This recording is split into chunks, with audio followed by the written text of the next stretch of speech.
आपको हमारे द्वारा बीते 8 दिन पहले दिखाई गई एक खबर याद होगी, जिसमें हमने थांदला के पास कोटड़ा गांव की दीपिका डाबी और उनके भाई बहनों की कहानी बताई थी।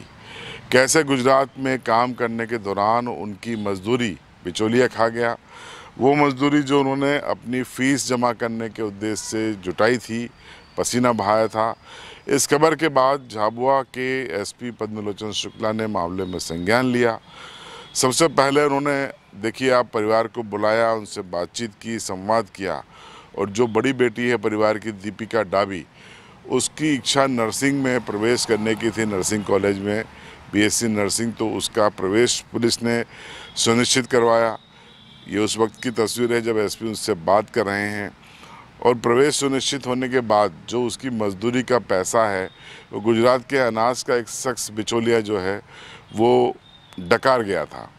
पुलिस ने आवेदन के आधार पर पिटोल पुलिस ने उससे तलब किया, लेकिन वो बंदा खुद तो हाजिर नहीं हुआ, लेकिन वहाँ के सरपंच के हाथों उसने स्वीकार किया कि हाँ, उसे 42,000 रुपये से कुछ अधिक की राशि देनी थी और वो उसने भिजवा दी।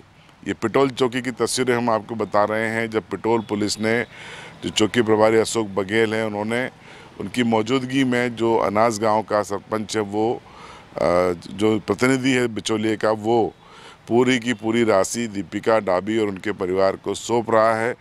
ये एहसान नहीं है, ये दीपिका डाबी और उनके भाई बहनों ने, माँ ने मेहनत की थी 2 महीने, उसकी मजदूरी का पैसा है जो पुलिस उनको दिलवा रही है।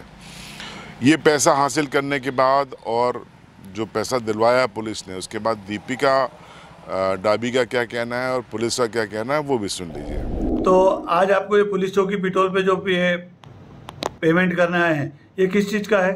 मजदूरी। तो आपका मजदूरी करने कहाँ गई थी? नडियाद। तो आपको पहले पेमेंट नहीं दिया? अब दिया?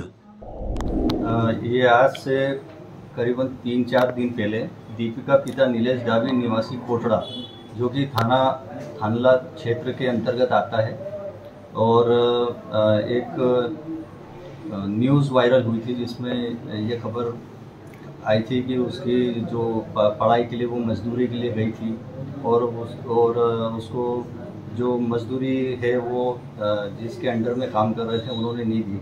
तो ये मामला संज्ञान में आने के बाद श्रीमान पुलिस अधीक्षक महोदय के आदेश से उनसे संपर्क किया गया और आज उनको जो भी उनका पेमेंट था वो दिलवाया गया। सीबी लाइव अपने सामाजिक सरोकार अभियान के तहत इस तरीके के मामले उठाता था, उठाता है और उठाता रहेगा। उद्देश्य हमारा एक ही है कि समाज के वंचित तबके के, शोषित लोगों की हम आवाज़ बन सकें। सभी का हम निराकरण करवा देते हैं, हम ये दावा नहीं करते, लेकिन कोशिश हम पूरी करते हैं कि उनको जल्द से जल्द न्याय मिले। माध्यम बनने की कोशिश करते हैं, चाहे प्रशासन के साथ हो, चाहे पुलिस के साथ हो, चाहे गुजरात के ठेकेदारों के साथ हो। कोशिश करने में क्या हर्ज है, हम वही कोशिश करते हैं और ईश्वरी कृपा से अधिकांश मामलों में हमको कामयाबी हासिल होती है। और इस मामले में भी दीपिका का न सिर्फ एडमिशन हो गया, बल्कि उसकी मेहनत की राशि भी वापस उसको मिल गई। एक अपील हमेशा की तरह फिर करना चाहता हूँ कि गुजरात, महाराष्ट्र या देश से किसी भी इलाके में आप काम करने जाएं, 10 रुपये या 100 रुपये के स्टाम्प पर पहले एग्रीमेंट लिखाएं। ये जमादार हो चाहे ठेकेदार हो, बगैर एग्रीमेंट के कोई काम न करें और अपने काम करते हुए फ़ोटो और वीडियो भी खींच के अपने मोबाइल में रखें उस साइट पे, ताकि बाद में कोई सबूत नहीं होता। आप लोग कई लोग मेरे पास भी आते हैं, प्रशासन के पास भी जाते हैं, लेकिन सबूत नहीं होता और मामला दूसरे राज्यों का होता है, तो बड़ी दिक्कत आती है मामले को सुलझाने में। अगर आप ये सबूत जुटा के लाएंगे तो शायद आपकी ज़्यादा अच्छे से हम लोग मदद कर पाएंगे। तो देखते रहिए सीबी लाइव।